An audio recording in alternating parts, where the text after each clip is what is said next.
Hello. Hello. Yeah, how's it going? How's it going? Good. Good. Everyone's surviving so far this week. Oh, is anyone else ready to be done with this Oh, semester? Yep, 100%. Yeah, these last couple of weeks, like, oh, okay, almost done, almost there. So close, but so far. I just love opening up our assignments and like, oh, we've got 40 pages to read. For but Mhm. Okay, so let's go ahead and we can discuss. So our well, let me share our screen here.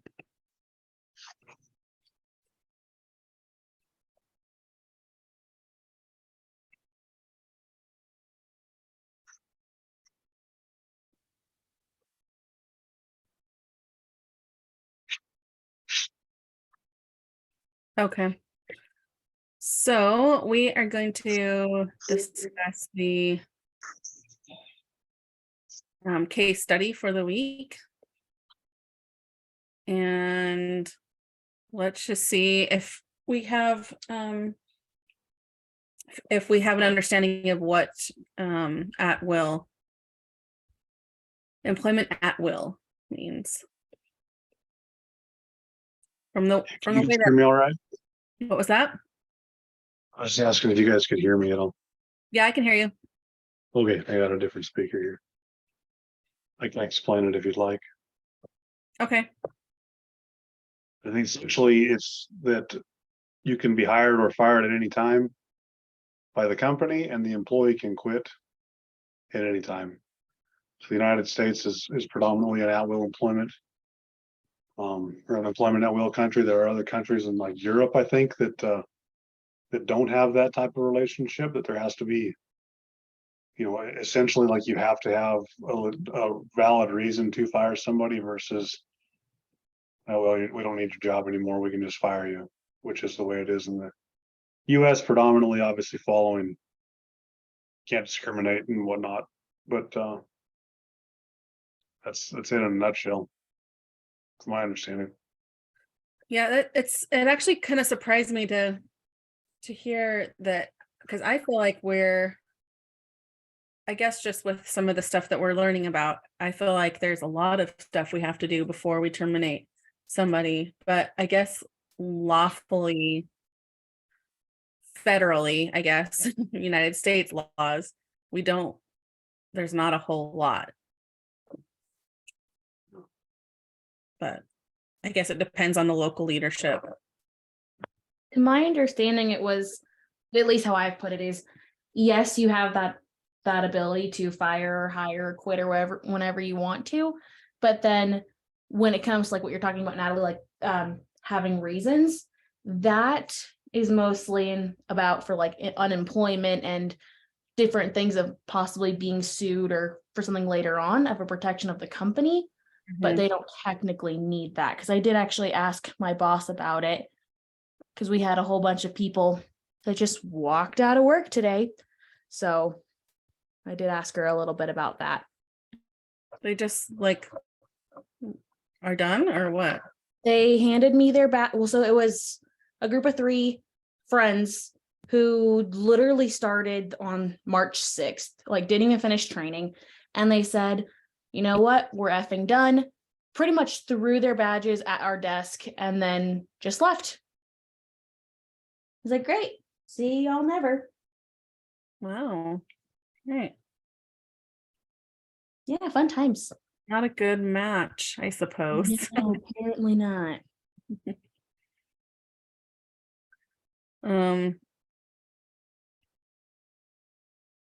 Yeah, and I guess we had one that happened. She put in her 2 weeks and then called yesterday, like 5 minutes before her shift, and she's like, just kidding, I'm just not gonna give any notice, I'm just gonna quit. So, like, really, we couldn't have done that any other time. So, but it's her right to do that, but then it's also our right to not be liable for unemployment.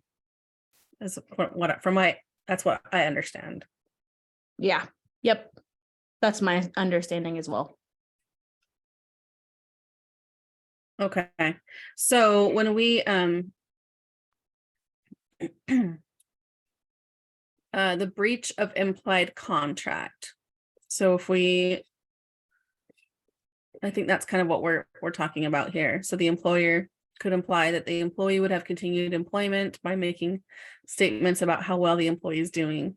The employer could also create an implied contract through an employment manual that details termination practices. So I guess that's like your employee handbook. And then violation of public policy. I think that's just basically what we've been saying. So we can't discriminate, or we can't. I think some of the good faith and the fair dealing also deals with, from what I remember from the reading, it's like you can't fire somebody right before they're about to get a commission paid out, or something like that, or some kind of benefit. So you don't have to, in order for you not to have to pay their benefit or their commission or something like that. But I'm sure there's companies that know how to skirt around that pretty well. Whether it's ethical, probably not. Okay, so if we look at the case study with Terry and Phil, let's talk about what impact they have on the company's bottom line. Kaylin, can I get your thoughts on that? Yes, let me grab the thing again. That way I'm not, jumping around all over the place.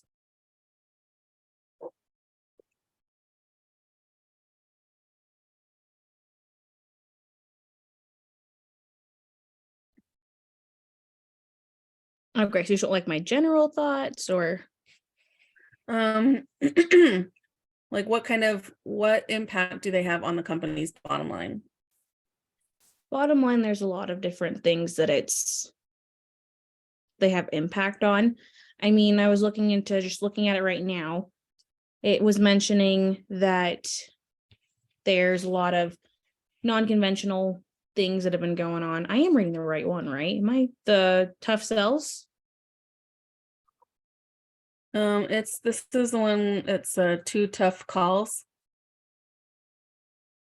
Wow, sorry, that was a dyslexic moment. I apologize. Yeah, that's what I meant to say. Wow. Great. Sorry about that. So pretty much with impact of what they did have is, I know that in the beginning of it, it did say that just overall ethically they were a little more blunt. But then it also mentioned that with Terry in particular, he did have some pros and cons with that. So he did actually help the company with what he was doing, but he did have some failing remarks, I guess is what you would put it on. On the page, it does say pretty much what goes over their pros and cons and their performance. I'm just trying to think of how to phrase this in a way that makes sense. Sorry, I'm mentally all over. So they were hired non-traditionally. Yeah. And it sounds like they were more like friends than it was their relationships that had to do with their hiring instead of their skills. And then with that they had some failures because of not knowing as many of the skills that they had, or they should have had before getting hired. And it goes over their rankings. Yeah. And yeah. Scott, what? Go ahead. I'm sorry? What did you say? Sorry, my internet cut out a little bit. You're all good. With that though, because they weren't hired traditionally off of their skill, and there was that personal aspect of things, it did mention that they did have different failures, and how on their reviews it wasn't as much as they wanted. Just kind of those sorts of things. They didn't have what they needed, what they should have had when they got hired. So they weren't performing as well as they could have. Okay. So, yeah, Scott, what do you think that they could have, like what legal obligations could the manager have to Terry and Phil based on the at will employment at will? So their performance reviews, they could just fire them, is my understanding. Like they weren't performing, reading about Terry here, like he didn't really know his actual job. Kind of wrote things down, but didn't do anything about it, and everybody else is kind of doing the work, and he just kind of existed. So to solidify the decision, give him a performance review. Say, this is X, Y, and Z. These are the issues. You're not meeting these requirements. See ya. Yeah, so even on, they had written employment contracts on things like moonlighting policy. There was an employment at will clause. But I think they did have a case to be able to fire them.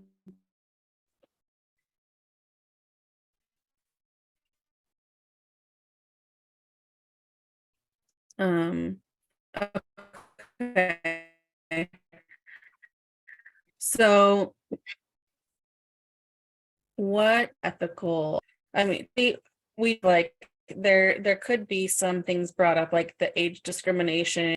So it does get kind of tricky with that. Neither of them want to leave. So like who would want to leave their job that they're just performing mediocrely and getting paid for? And your friends there too. So it's like you've got the best of all worlds. You're not going to want to go anywhere.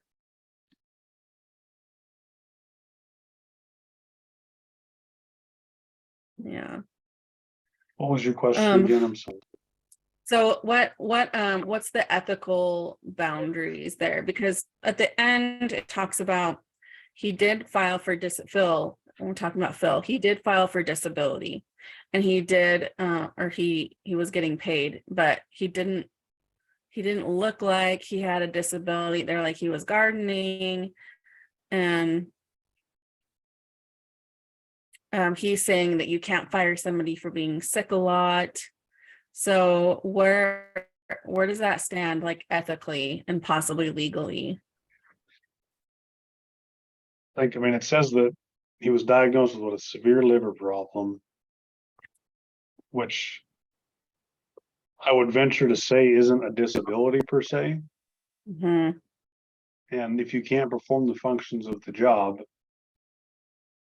then this person's not, he's not protected by the the ADA.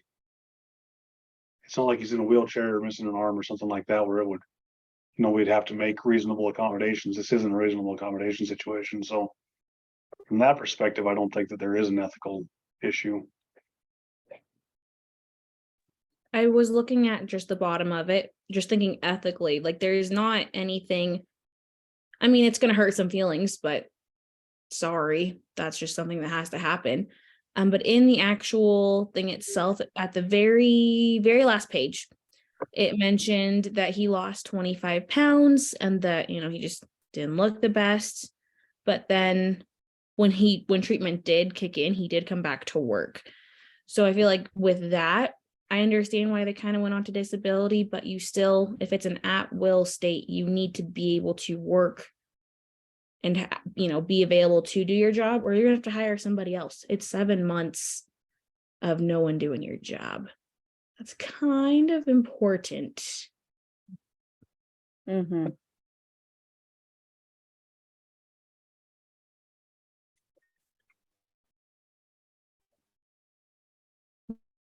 Yeah. Also, this other piece, very Um, loud about, if you, the policy that if you haven't been promoted within 3 years, you get fired. Phil had been there for 6 years. So there's some other grounds for dismissal.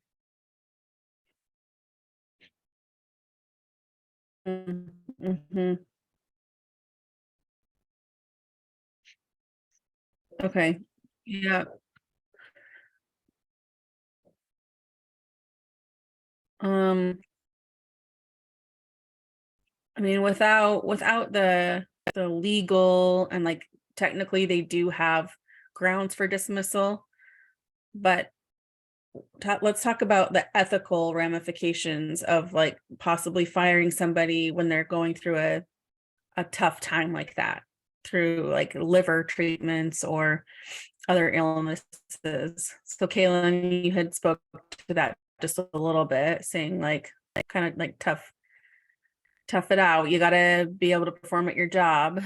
So is there another ethical side to that argument? I mean, ethically, it's like you could be on like an LOA, a leave of absence, and then maybe you could have somebody hired as like a temp, but you're not able to do your job. If you're not able to do your job, we're not going to pay you for your job. If that, it's just ethically, it's not like there's trying to think of the right word for it. It's literally on the tip of my tongue. Ethically, there's not discrimination with it. It's not like, oh, I'm discriminating against your age or your gender or something. It's I've got this disability that they didn't hire him knowing that.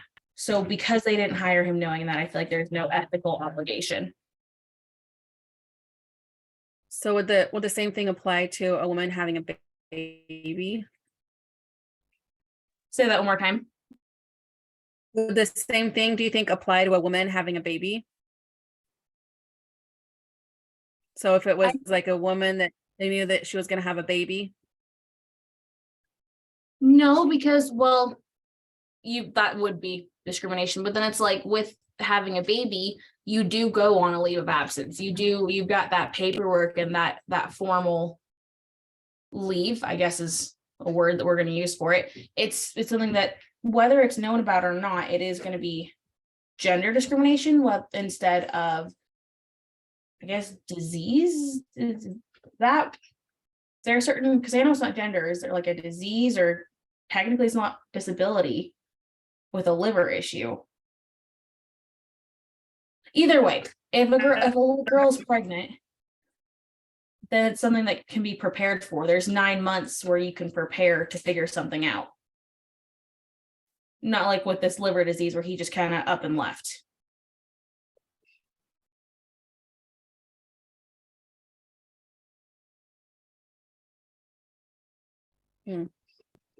Question about it. I don't know, Scott, do you have feedback on that? Any opinion? CPs goes, like, that's a protected thing. It's not a permanent condition. And so there's that piece. And I mean, it's tough because I think it starts to blur the lines between, let's call it friends and business. Like we have a business to run. We don't run I don't run a charity organization where we, just offer insurance and benefits to people out of the kindness of our hearts. It's a benefit for a service that they perform. And if a person's not able to perform that service, at some point in time, we've got to make a business decision that, you can't work here anymore. It's time to move on. So, I mean, I wouldn't want to be the one making the call, because that's a hard conversation to have. But I think at the end of the day, from a business standpoint, you don't keep Phil around. Yeah. Yeah, I agree. And then what are the alternatives? I think the alternatives to firing Terry, I think he has a little bit more potential. I think he would have to go on a really intense development program.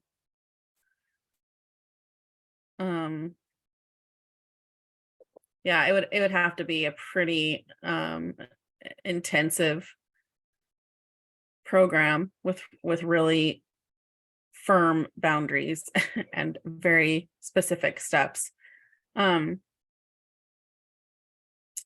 So I don't know, are there any other options besides like putting him on like a performance plan? Or development plan? Would there be anything else if we're not gonna fire Terry? Is there anything else that can be done, do you think? I mean, I think you can, this is probably not the right answer, but you could probably give him like an ultimatum of, hey, get your review scores up, get this up, or we're gonna have to fire you, because that way he's made aware, which kind of goes hand in hand with the performance plan. But that way it lights a fire under him of, okay, if I don't get my crap together, I'm not gonna have a job. And then it kind of severs the lines of business and friendship.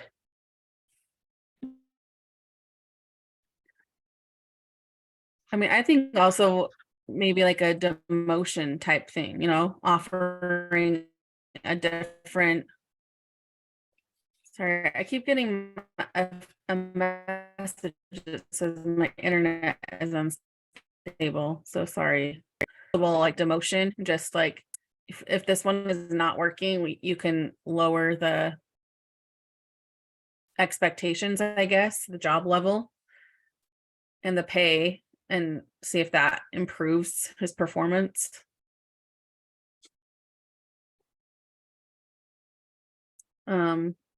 Or work in a different department. That might be another creative option instead of, instead of just keep him there and like banging our heads against the wall. It might be a little bit more like a creative approach by putting him in a different role, maybe that's not his skill set. That's what I'm thinking of. Any other thoughts on Terry?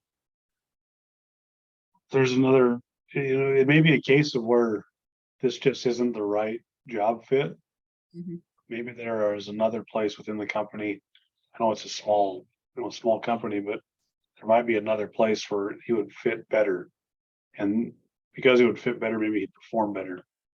So that might be an option, to have a conversation during his performance review, asking him, like, is this the career path that you'd like to be on, or just something else that would be more, tailored towards your, strengths or whatever it may be. There's alternatives, but at the end of the day, I think the performance review piece, it can either pull somebody out of their funk, or it also can provide grounds like, you didn't meet these requirements of the basic job functions of your job, so we terminated you, and it protects you from a lawsuit. So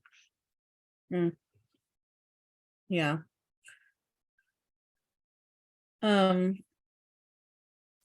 Okay.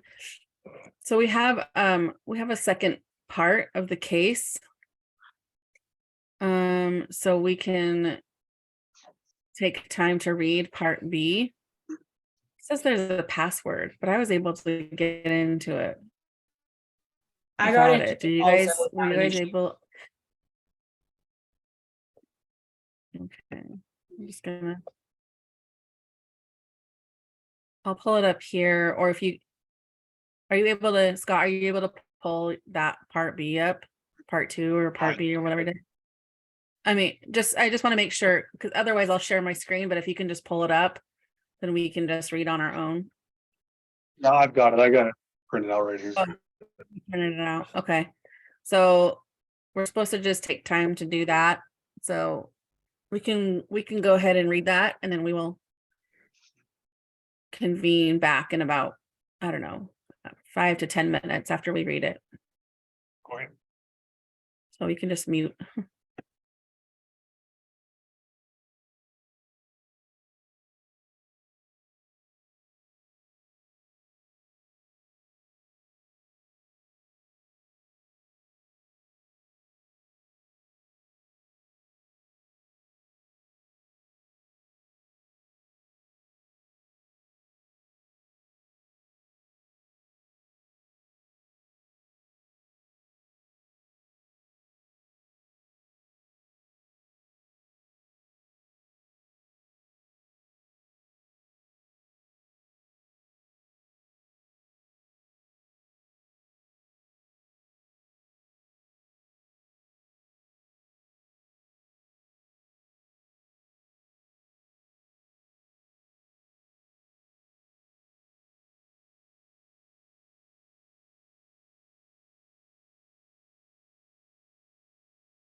All right, is everyone done? Yep. Okay. All right, so what did we think about? How did the manager do well? How did she handle it well? Let's start with that. Kaylin, we'll start with you. Say that one more time. I'm so sorry. My internet's also horribly bad today. What did the manager do well with the Well, he pulled him in and he was just honest with him. He was like, hey, this is where you're at. This is where you should be at, essentially. And then he was like, look, we'll give you some time to look for other jobs. That way, you've got somewhere to go. But then also offered to have a big party for him. So he did everything. Like, he was still there in the friend aspect, but at the same time, he's like, you can't just stay here with your performance. So he got to the chase, but he also was friendly about it. Yeah. With Phil also.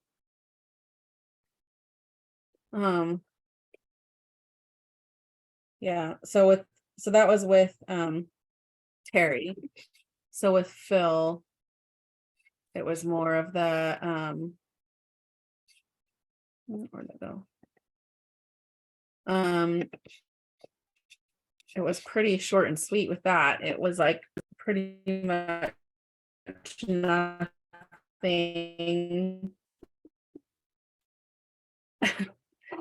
There was no really, like, I didn't see any kind of like coming down on up, not staying with the company and eventually dying, which is sad. But yeah, so Scott, what do you think as far as the Kaylin kind of said what was effective. What do you think was maybe not effective about the approach to these two people? I think the entire thing was ineffective. It felt really, it was very dishonest. And I think that taking the approach, and I understand like there's a sensitivity around somebody who is ill or terminally ill. Like that, I do not ever hope to be in that position. But shows poor leadership that she's not willing to address the issue. And that she's being dishonest. I mean, I think about it in terms of a relationship, like if you're in a marriage, and because I use this example because human nature is human nature, regardless of the situation. In a marriage, like if you have an issue with your spouse, you have to have the confidence to address that issue in a mature relationship. And hiding it or just continuing to push it off is eventually just going to create a bigger issue. You got to address it right out. I mean, you got to be respectful about it. Yes, you have to be considerate about it, but hiding the issue is never, in my opinion, the right answer. And so this, like, hey, I'm not going to put you on a PIP, even though you suck, but I'm not going to say you suck because we're friends and I want to be your friend. But I'm your manager, but I'm more, concerned about hurting your feelings. Mm-hmm. And, I'm not going to put you on a PIP because we're just not going to do that. I don't like that. The message that it sends me reading this is that I don't want to put the work in on as a manager for a performance review or performance or I can't remember what a PIP stands for, but Personal improvement. Thank you. Yes, it takes work on the manager's part. It takes accountability. It takes, a lot of future planning, and you have to be willing to have hard conversations. And what this tells me is that she's not willing to have hard conversations. She doesn't want to put in the effort. She just kind of wants to, you just go off to the side and maybe find another job and, do whatever. I just can't be bothered to deal with you because you're wasting my time, essentially. And that's the message I got from reading this. Yeah, we'll just like sweep it under the rug and like hurry and go figure it out somewhere away from here. Yeah, and like, hey, I'm not going to give you a timeline to find a new job, but let's try to find something. But I don't really want to tell you. It seems really dishonest, disingenuous, really poor leadership. looking Yeah. at this at face value. Yeah. I agree. I agree that it was, and I think it was also poor leadership actually on the Phil situation as well, the sick one. Even though he did end up dying, it was like he was just kind of like placated, and it reminds me of how you were talking about, in that like communication in a marriage, it's the same thing. So when in a marriage like that, it eventually erodes it, because there is like an underlying tension, there's an underlying resentment, there's a, we know, we can read each other.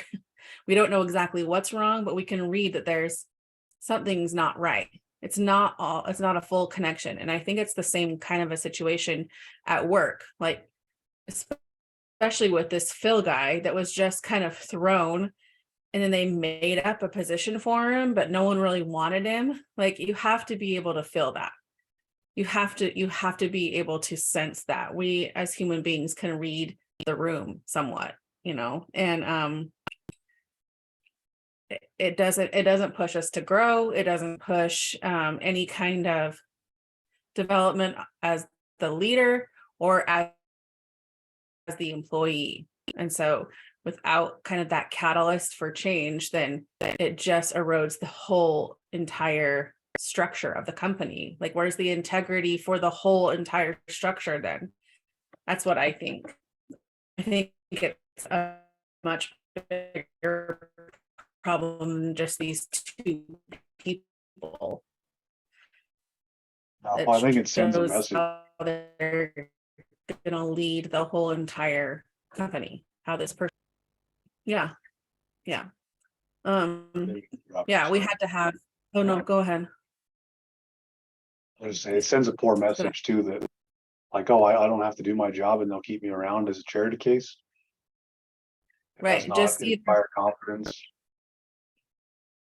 or just either excellence. be a buddy, be a good friend, or have a disease. Then you're set. It's exactly it. I mean, I've got a guy right now that like he can't work and he's on a leave of absence. The guy's got Crohn's disease and he can't perform his job normally. And like, I will do my best to get him, if I have an opportunity to hire him into a different position. But at the end of the day, like, I've got to hire the best person for the right person for the right job. And if he can't work here anymore, as much as I like the guy, I'm sorry, I can't just, have a job just for the sake of keeping you around. Right. And it sounds like they did replace him, and then they just also kept him on staff, which is confusing to me. But yeah, I think that's part of that leadership too. And we actually just had to do that today. We had a really hard meeting with the leadership in our store, and it was not fun. And but it needed to get done. Like, we're to the point where we have to see some things change, or we have to move on from some positions. And we put it off for weeks because it's just so uncomfortable. And so we knew it was just going to change the way that people are around us and how they talk to us, but it had to get done. It just, for the integrity of the store, of the business, it has to. And some people might get let go because of it, and it's tough, but that's what it's about. So, Kaylin, did you have any other thoughts about the situation? Not really. It's unfortunately, this one is one of those where it's a genuine thing that could happen and that we could all see in all of our lives. As the other ones haven't really been like that, but this one kind of was like, oh, you could see this kind of stuff, like whether you're running a business or you're seeing it, from outside. It's just ignore whatever car is doing that in the background. Goodness gracious. But yeah, you guys pretty much touched on it. It's just interesting to read one that's actually plausible in our senses of work now compared to the previous ones where they've kind of seemed far-fetched. Yeah, so like termination, I think that it doesn't always have to be viewed as such a negative impact, because I think I always worry about it like, oh, I'm going to ruin this person's life. And if I think about it, like the couple times that either me or my husband or, a close family member has been let go from a job, it's hard and it's not fun, but it always has led to something. I don't know if better is the right word, but something, the right thing. It was the right thing that happened. Yeah.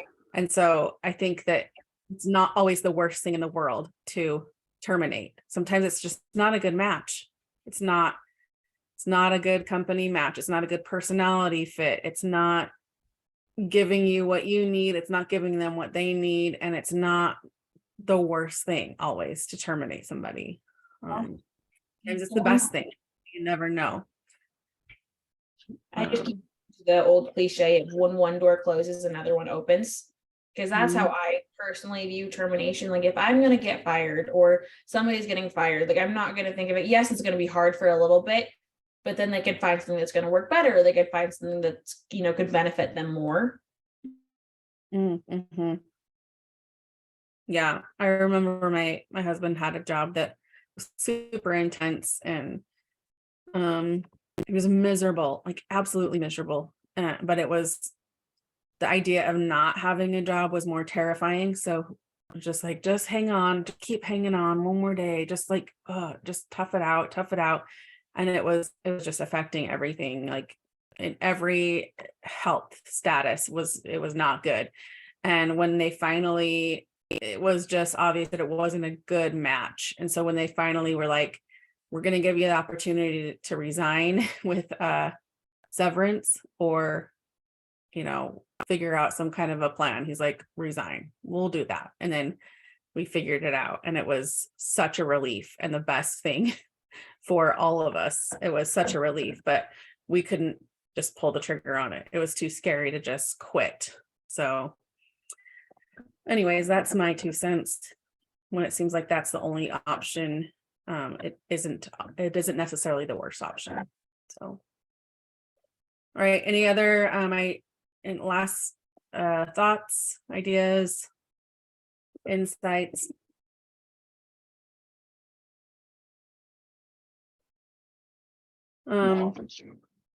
Okay. Well, we'll go ahead and wrap it up.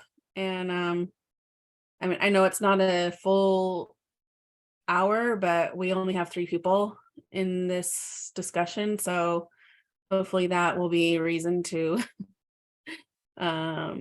We're a little group today, yeah, even smaller than there's some groups that have like 6 to 8 people. I can't even imagine. But all right, we'll go ahead and just wrap it up, short and sweet. Sounds good to me. Well, yep, we'll plan on getting together next week. Do you want to take the lead, Kaylin, next week? So Jacob's taking the lead next week. He put it on the text. Oh, that we okay. can take it to this one, but then I can definitely take 14. Are we doing a meeting on week 14? Or are we just, I haven't even looked that far ahead. I'm just trying to get through this week. I think it's just the final exam that week. Right, because yeah, Jacob's doing it next week. But if we do need to do one for week 14, I can definitely do it. So we'll just have to take a look at it and I'm gonna go from there. Okay. All right, Okay. bye, everybody. Hey, have a good night. You too. Talk to you later.